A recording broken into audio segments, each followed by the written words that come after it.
Well, Claire, thank you so much for joining us today. It is such a pleasure to get to talk to you, and we're looking forward to hearing about your journey and starting Synchronicity. So, thank you so much for the time. Oh, you're welcome. It's a pleasure to chat with you. Where do you want to start? Well, I think why don't we start kind of like at the top? It's like, let's hear about your journey. I think, you've been able to do such amazing projects. You've obviously built a successful company. It would be great to just kind of hear your journey in terms of how you found your way and so forth. Sure.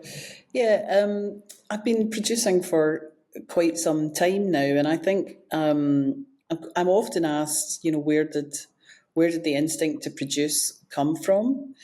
And I don't know, like I remember as a child when I was at school, I definitely remember being a bit bossy and, at break time, putting on little shows actually in the playground and kind of organising everybody and I guess it must have been a kind of instinctive thing, but I decided at quite an early age that I probably wanted to try and find my way into film and television.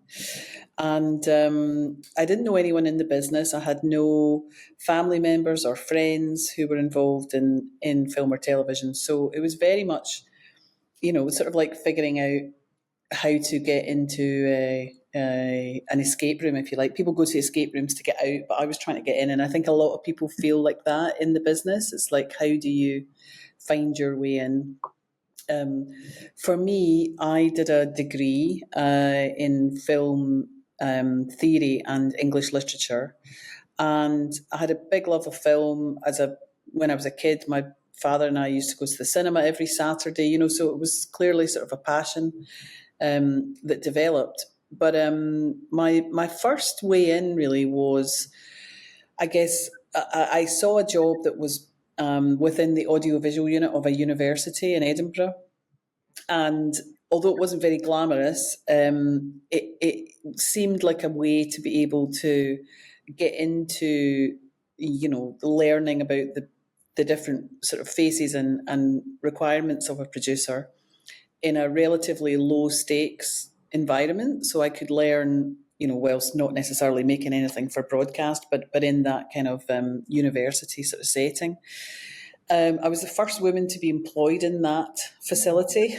Wow. They had never employed any women, and I was a young sort of young woman.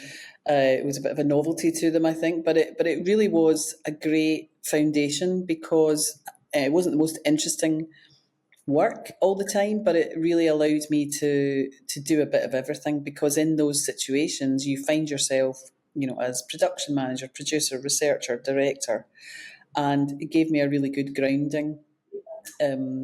I think I'm someone who is naturally proactive. I think to be a producer, you have to be. You're sort of hardwired to make things happen, because things don't just happen. They kind of have to be made to happen. And that's, for me, very much of the job of the producer. But that was a year or so I spent there. And then I found my way from there to an independent production company. I took quite a big pay cut to go into the indie sector in order to really start working in broadcast. But I guess things for me really took off when I, after being a researcher for a few years on children's shows, I got a job at the BBC, and that was sort of like entering a massive institution, but also a very much what became a family and a great way to have a structure to in my career. Within about a year of being at the BBC, I was offered the opportunity to produce on live children's shows. So I became a gallery producer on live Saturday morning shows, which were great fun. I think, I had more in common with the average 12-year-old. Like I knew, who the latest bands were and what the soap stars were doing. I couldn't have told you who was in the cabinet, but I knew everything about what most kids were interested in. And it was just a great place to learn.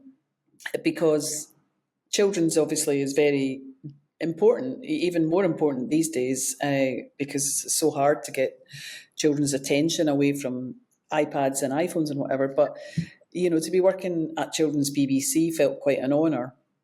And it was like a big, I was like a kid in a candy store, because I had the opportunity to work on live shows, and then later on I made a documentary which I produced and directed for CBBC.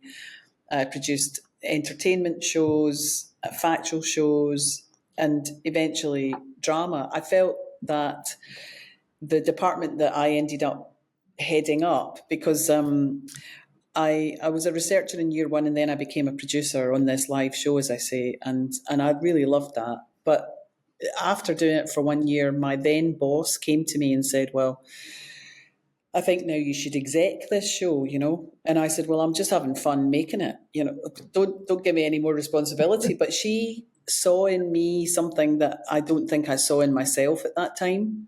I knew that I had a really good work ethic. I was very proactive. I was, meticulous and quite anal when it came to the details of things. But she was her name is Liz Scott, and she was a real mentor and a real encourager. And she said, of course you can do it. This is the job you should go for next. So in year 3, I became an executive producer. And then I really began to understand the joy of being a hands-on executive producer, where you're both creative but strategic. You have these two sides to your brain, which is one of the things I love about producing, is that you sort of, we are very much initiating projects creatively, or responding to projects creatively that are brought to us. But at the same time, you're sort of trying to figure out where this project sits in the matrix of all the other projects, and how on earth you're going to get anything made and funded, which is a bit like a huge Rubik's Cube to play with. But I became an exec producer at quite a young age, and then this pattern continued. So by this time, the department had grown. We had about, I think, 40 or 50 people, and we were winning more commissions. And there was an opportunity to become the creative director of that department, which having found a taste for being in control of everything and having an opportunity to make shows and to build a department and to grow a department and to grow the talents of the people around me, I really went for it. So I eventually became the head of that department, and I ran CBBC Scotland for the network, but with content coming from Scotland, including shows, many of which you might not have heard of, but you may have heard of a preschool show called Balamori, which came out of our department at that time. And the one thing in that department that we were not delivering on was drama, and I felt very passionate about creating and being part of a change to that locally. So myself and a writer colleague and director colleague, we developed a drama which became the project that really motivated me eventually to leave the BBC, and that was called Shoebox Zoo, and it was a 26-part live action animation series, which we shot between Edinburgh and Calgary in Canada. So it was a big co-production at a time when nobody was really doing co-productions in children's, managed to raise a lot of money for it. And I just loved it. And I realised that if I closed my eyes, I could stay at the BBC forever and wake up 30 years later with a very nice final salary pension, but not many adventures. And I decided I wanted to take the path of adventure. So I asked for voluntary redundancy and left the BBC and set up Synchronicity. It was sort of like jumping off the roof of the BBC with no safety net, but at the time, it just was something that I felt I had to do. And I had a passion really to try to develop a creative business that made projects which were popular and accessible and would find an audience, but that had a foundation in in a greater meaning. So personally, I find myself drawn to projects that are really have got something to say. Like The Cry, for example, was a series we made for the BBC, which is based on a novel, but the story is about a woman who thinks, well, the worst thing possible happens to her, which is that her child goes missing, and she believes that she is responsible for it, and she discovers down the line that in fact she's been the victim of coercive control by her husband, and yet it was wrapped up as an amazing thriller with Jenna Coleman starring and Asher Keddy and Ewan Leslie. So that project, and Mayflies, based on Andy O'Hagan's amazing novel, which is a story of male friendship, but also about assisted suicide and what would happen to you if your best friend came to you and asked you to help them end their life. Again, that was a beautiful story of friendship, but a really heavy subject matter, which at the time was being debated in the Scottish Parliament. The Tattooist of Auschwitz in particular, which we began developing 8 years ago, when we found the book, and sort of by chance, in a way, I suppose, our chairman was coming up for a development meeting, and he had been looking around on his way up here. We generally just keep an eye out for books that people seem to be reading on the tube or whatever. And he noticed that book was being read everywhere, and that there was it was in the airport exclusive list and whatever. And we discussed it, and we discussed how challenging it would be to make a drama based on a novel such as that and a story such as that. But at that time, the book was already coming to the attention of all the kind of major charts. So it had become a bestseller in Australia, and shortly after release, it went to the top of the Sunday Times list. But it hadn't been published in the US, and at the time that we found it. So, yeah, I mean, obviously it's the story of Laia Sokolov, a Slovakian Jewish prisoner who was tasked with becoming a tattooist at the most notorious death camp of Auschwitz-Birkenau. And inexplicably there he met the woman who would become the love of his life, Gita Sokolov. And so the idea of a love story set in the most unimaginable hell was just so unique, and although a daunting prospect to take on, to develop, it sort of symbolises the sorts of projects that at Synchronicity, we're really driven to make. So yeah, that's a long-winded way to cover the last, 15 years, 20 years or something. But The Tattooist, I think, has been such a privilege and an honour to make that show. A long road, but a very rewarding one. I think any story that can have an impact on people's lives and their views is, for me, those are the most rewarding moments, when you get feedback on the shows, and we've had amazing feedback on all of these shows, actually, from an audience and emotional point of view. Are you finding, Claire, that that stories are being accepted more globally?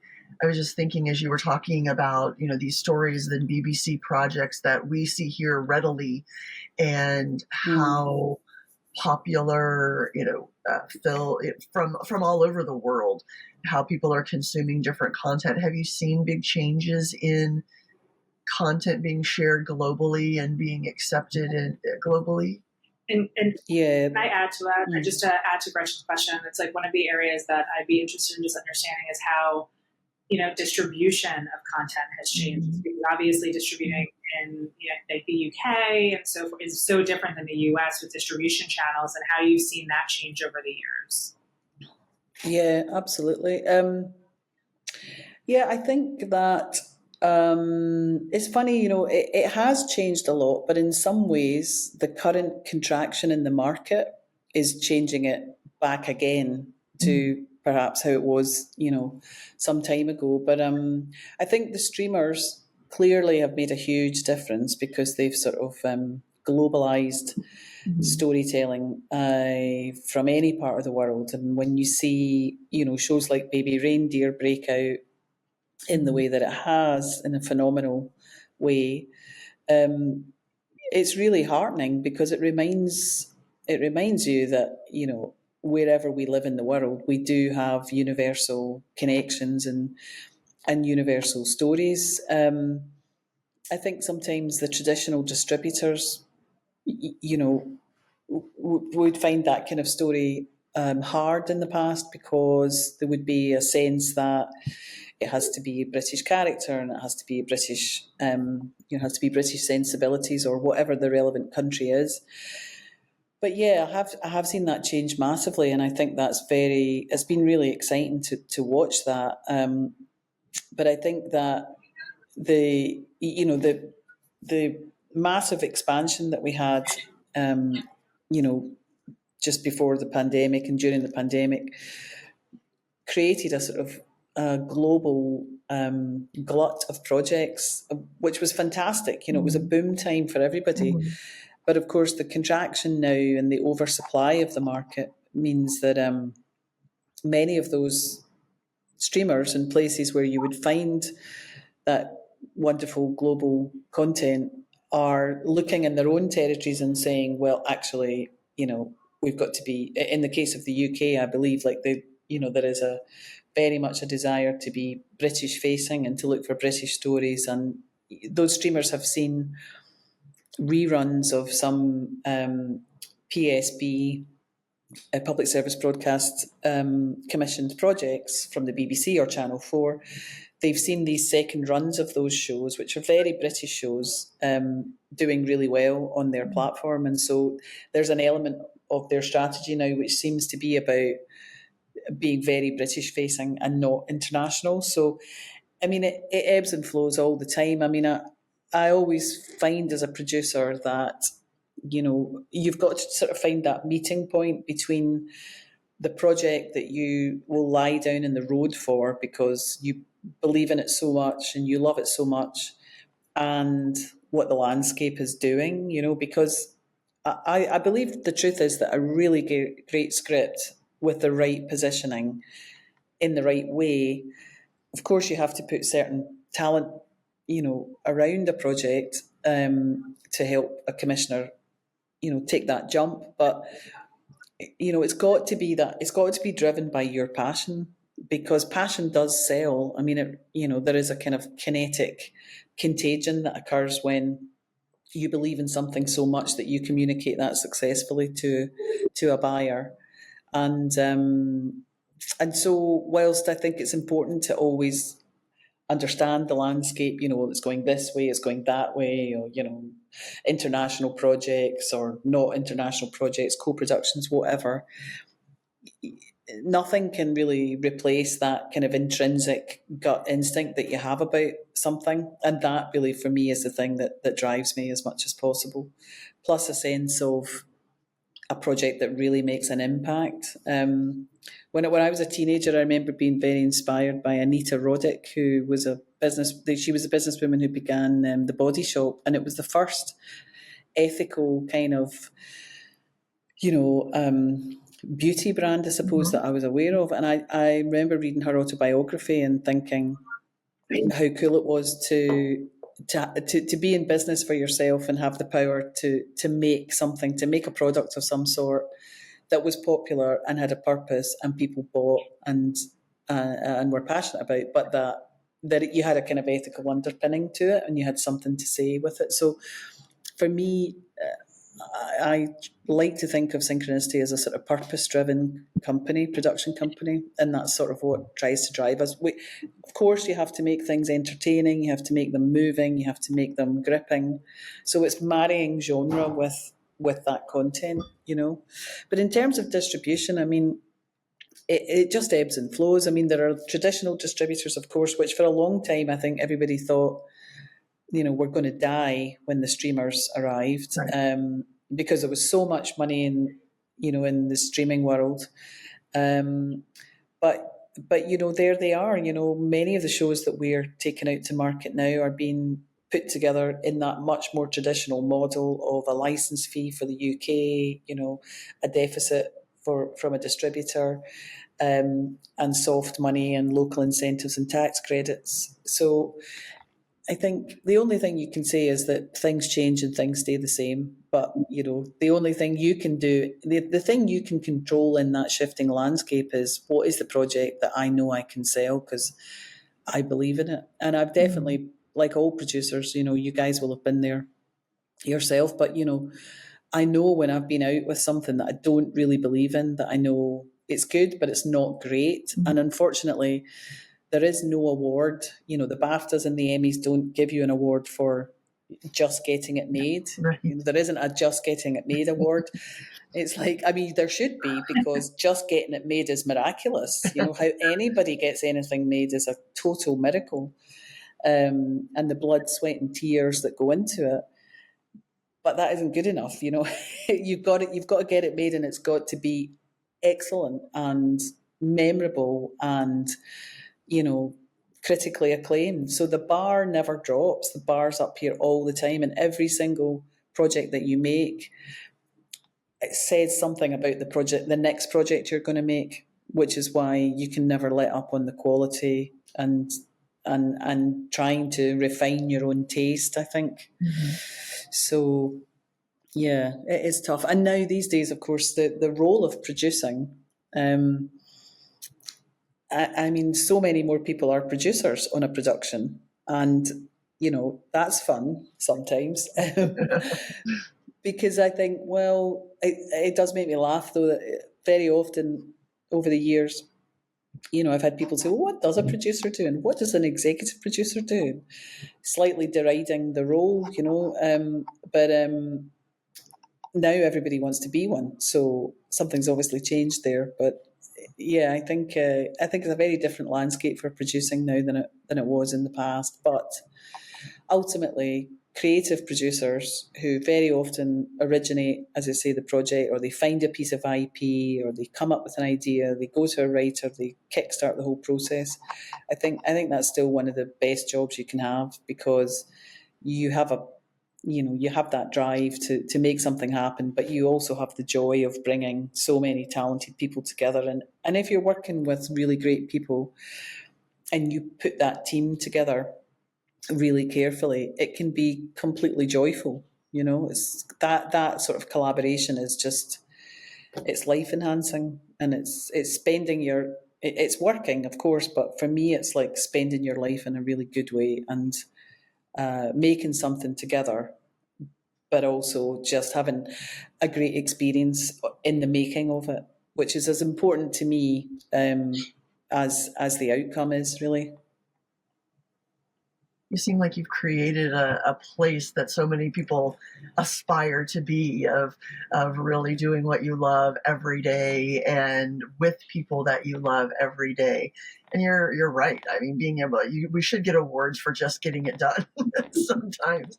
We really should. Yeah. I mean, I would, you know, it is a bit of an addiction as well. I think the challenge of getting the impossible project made does become addictive, and, you know, I don't know how healthy that is. Maybe sometimes you do have to be forced to walk away from something, but that isn't going to get it over the line. But that's where the passion and the belief in the project comes in, you know. And I mean, I'm sure when you look at, you know, all the projects that any one of us develop over the years, you know, the pile of those that have been developed is like this, you know, the pile that those have been made is like that.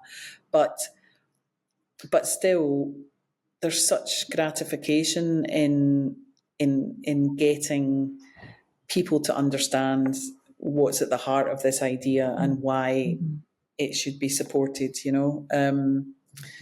Yeah, I know. It's. I have to be kept out of bookshops now by my team, because when I go in, I just see a matrix of like, oh, we could do that with that, and oh, that could be on such and such, and oh, no one's done that for a while, and, you know, and then sadly there just aren't enough, you know, days and weeks and months in in the year, in any of the years, to do it all, you know. But yeah, I think it certainly beats what a lot of other people have to do for a living. So Right. I feel very grateful for that. Claire, in terms of building the company, just kind of going to that in terms of taking that leap, what were the things that you found really hard or surprising in terms of bringing the team together? We're in an age where so much is, they kind of say, if you can last 10 years, you kind of made it, right?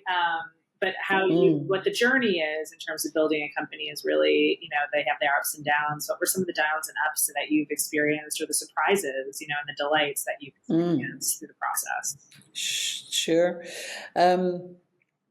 Well, it's lonely. It can be very lonely, being a producer. And at the beginning, when the company was very small, you had to really, really build your resilience. I mean, I think it is a bit like being a long distance runner. You have to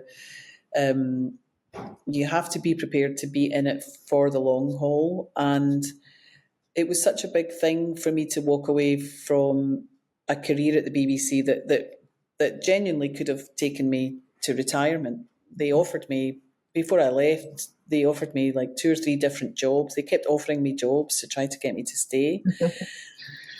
But I just had this very strong feeling like I had to go, and I think I was curious about what it would be like to be an entrepreneur and to run your own business, knowing, as many people said to me, it's going to take you years to do that. It's going to take you £500,000 to be able to have a business that's got any longevity, and all kinds of fears that were projected onto me. But I just what's the expression? I felt the fear and did it anyway, and it was scary. It has been scary at times, and of course, in the moments when the projects aren't getting greenlit and you're not getting the material and you're having a terrible time with whoever you're working with, there have definitely been moments of reflection on, would it have been easier to stay at the BBC and take the paycheck? But I think that, even in those moments where it is a challenge, I mean, I don't always succeed, but I do try to look at those challenging moments and think about like what can come out of this that will help me the next time I'm in a situation that's difficult. So I think the stamina required is huge, and I do have a sort of incredible stamina for this sort of journey. But I think that's because in my, when I decided to do it, I made such a conscious decision to do it. And you need stamina. You need to be the sort of person that has other support groups so that you don't lose your energy. You need to get energy from the folk around you, I suppose. But you do also need to be quite bloody minded and just single focused, and not be dissuaded by people saying, that's going to take you 5 years, that's going to take you 10 years. I mean, they were right, it did. but I think, having a range of projects that will ebb and flow, and being able to ride out the highs and the lows through those projects, because, some things are going to have, great moments, and some things are going to have difficult moments.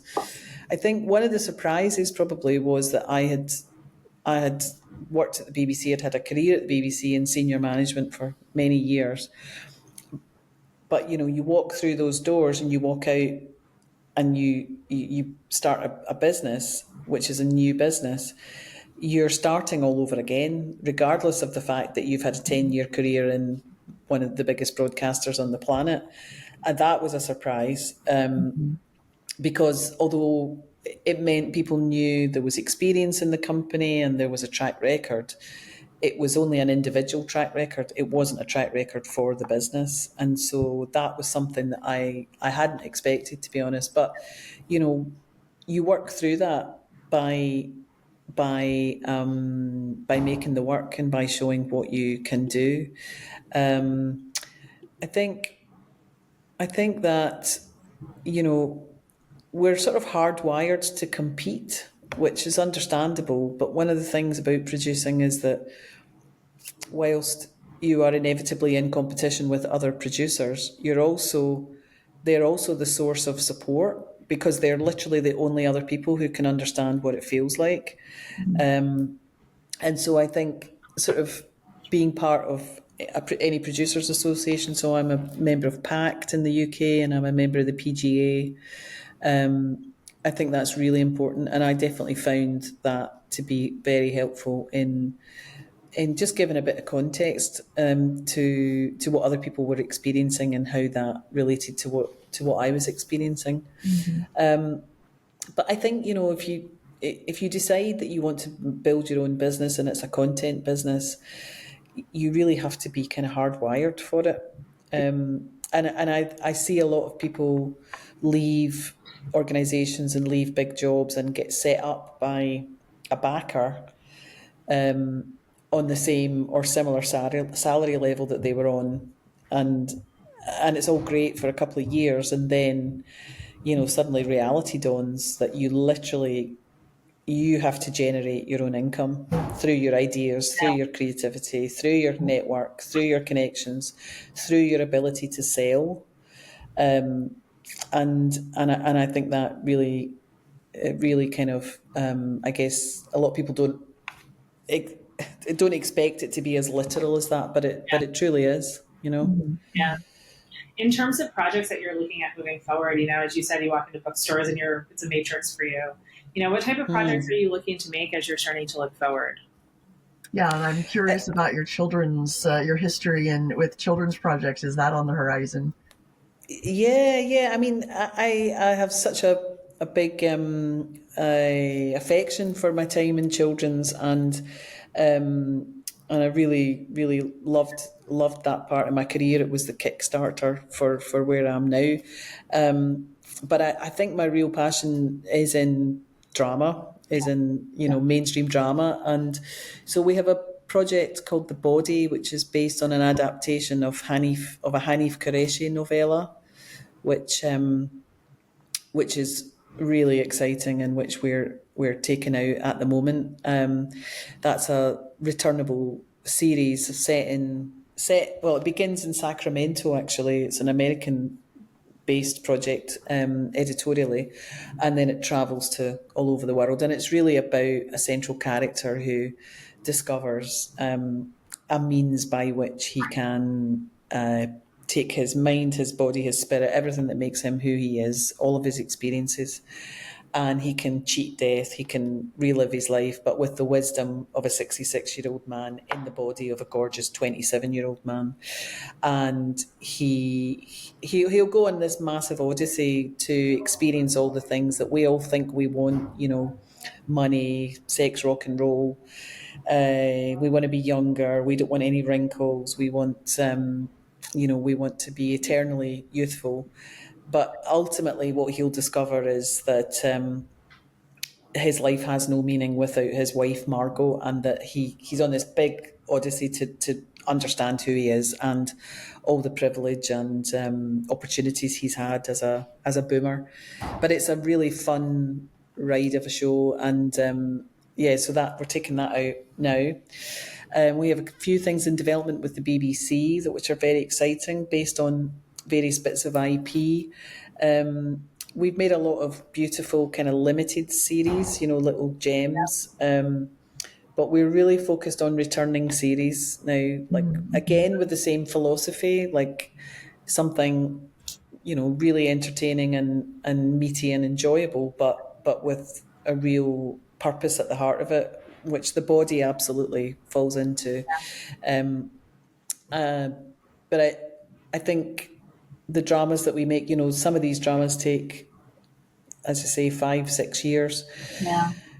And you build these worlds, and whilst it's great to explore a story with a limited end, I definitely want to be building stories that that can keep returning, and keep exploring certain things. So we're very much focused on returning series, and I think alongside the creative impediment for that, it's there's a business impediment because imperative rather, because I think that's what the market's going to increasingly look for. I think those limited series and singles are going to become very, very hard to get away, which is a shame, But so that's very much our focus right now. Although I'm Scottish and I speak with this accent, I'm not solely interested in Scottish material. I have really eclectic taste. We have a range of different books that we've optioned and other ones that we're looking at just now. But we've never used a book scout to date. I sort of follow my nose and find things through, I don't know, social media. What are people talking about? What are people reading? But I think we probably will start working with some scouts, because you have to be very lucky to get a book at the moment that it's not yet been taken off the market. And in all of the adaptations we've made, we've managed to get the rights to the books based on personal relationships or lucky timing or whatever. But I think the secret really is to get in at manuscript stage long before. But some of the book prices, some of the option prices and exercise prices have just been off the scale, like really insane. I think that's going to change because there just isn't so much money around anymore to speculatively spend, huge sums of money on books. I don't know what you guys are finding in relation to that, but I think that's my dream job, a book scout. Right. Read books and make them into amazing projects. That is Well, you say that, Gretchen, but you'd have somebody like me calling you up saying, "Have you read those 10 books yet that I asked you to look at on Monday? And what do you think? Will they make a TV show?" I read them, Claire. I promise. We're gonna need like Backer and Dunkin' Donuts or Starbucks or something along those lines. Yeah, absolutely. But I'm just so grateful to be able to make work with really talented people. On the Tattooist, it was such a difficult project to make in so many ways. It was challenging. It's an impossible thing to do to recreate Auschwitz. Of course it is. But to be making something that only exists because of a real person's story, and in the case of that show, Lali Sokolov's story, is incredibly gratifying. And to bring together a team of, well, in the end, some days on set we had like 300 people there, to bring together a huge team who all bring their talents and skills and passions to each and every department. I mean, for me, that's one of the most enjoyable moments in producing, is to sort of stand back, like after all, of course, none of the crew see all the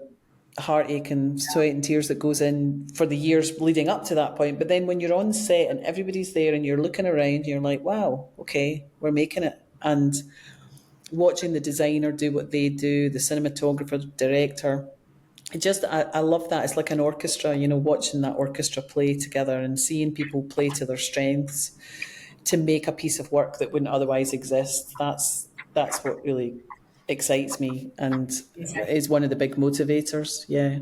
Well, that's incredible, Claire.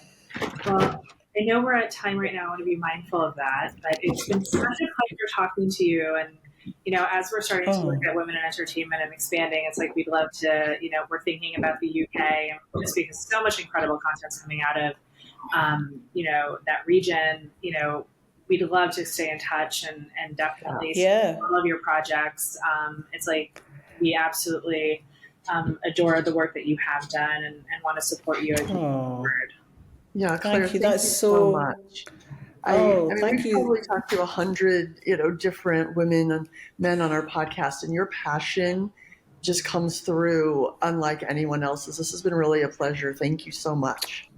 Oh, thank you. That's really lovely of you both to say that. I mean, I don't know how anyone else does it, because I only know how I do it. But but I don't think I don't know. I don't think I could do it half-heartedly, because I just I'm all or nothing, and I kind of think you need to be as a producer, because otherwise you just, things will not happen, and you've got to make them happen. I mean, unfortunately, I'm also like this in life, in terms of going out for dinner or planning a party or planning what the house is going to look like. It's just, you can't switch it off when you're a producer. It's a special form of OCD, really. It's an orchestra everywhere you go. Right. Yeah. It's not always in tune, though. That's the problem, but